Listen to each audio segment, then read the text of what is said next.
I've been to some pretty far-flung places recently, but this trip has to be the furthest yet. I'm going to the Falkland Islands, famed for its war, obviously, but also some great ingredients like lamb and mutton. The trouble is, it's 8,000 miles away, which is a hell of a way. I haven't got a clue what to expect.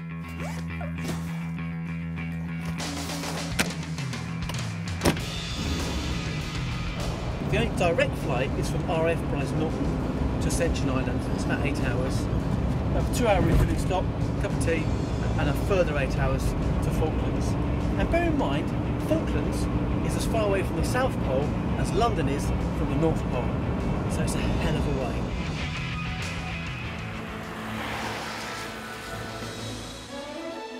Having flown through the night, we land at the most isolated habitation on Earth. And the welcoming committee is out to meet us. Well, here we are on Ascension Island, and this is about 9 hours from the UK. So when we left the UK, it's quite cold, chilly and windy. Because you get here, and it's 25 to 30 degrees, so I'm actually sweltering here.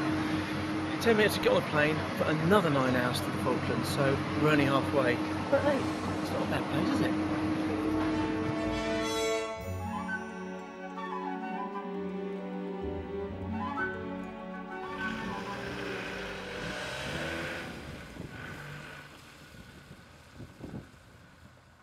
Well, I'm finally here. It was 9 hours from Ascension Island in the end, and all I want now is a shower, a sleep, and I can see what these great islands have to offer.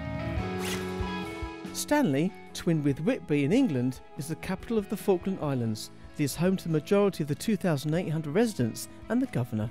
Anyone not living in Stanley is known locally as living in camp. Its main income these days is from fishing and tourism. These islands get a surprising number of cruise ships passing through. Since 1845, this has been the hub of commerce and government of the islands. It doesn't have the buzz of most capital cities, but it does have a certain charm of its own.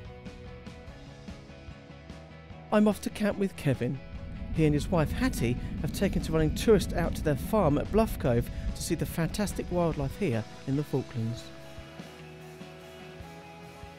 30 years ago, this was the only way to get around the islands. There were no roads at all.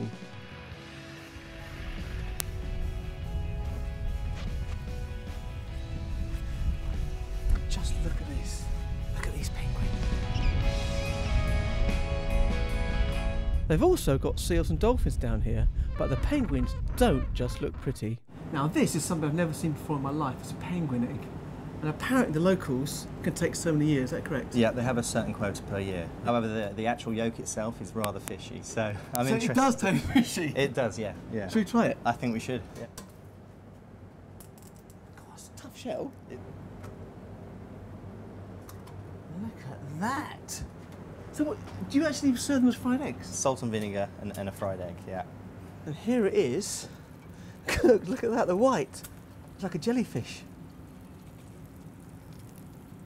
Oh my goodness. That is freaky. Come on, Phil, man up, it's time to taste this. There you go. Let's do it the local way, a bit of salt and a bit of vinegar. Vinegar? Vinegar, absolutely.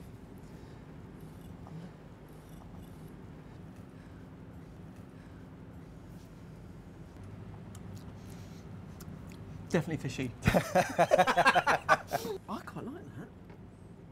The other thing the islands are proud about is their relationship with the British military. The small base here offers them protection and a great link to the UK. The islands call that the sound of freedom. It's fantastic.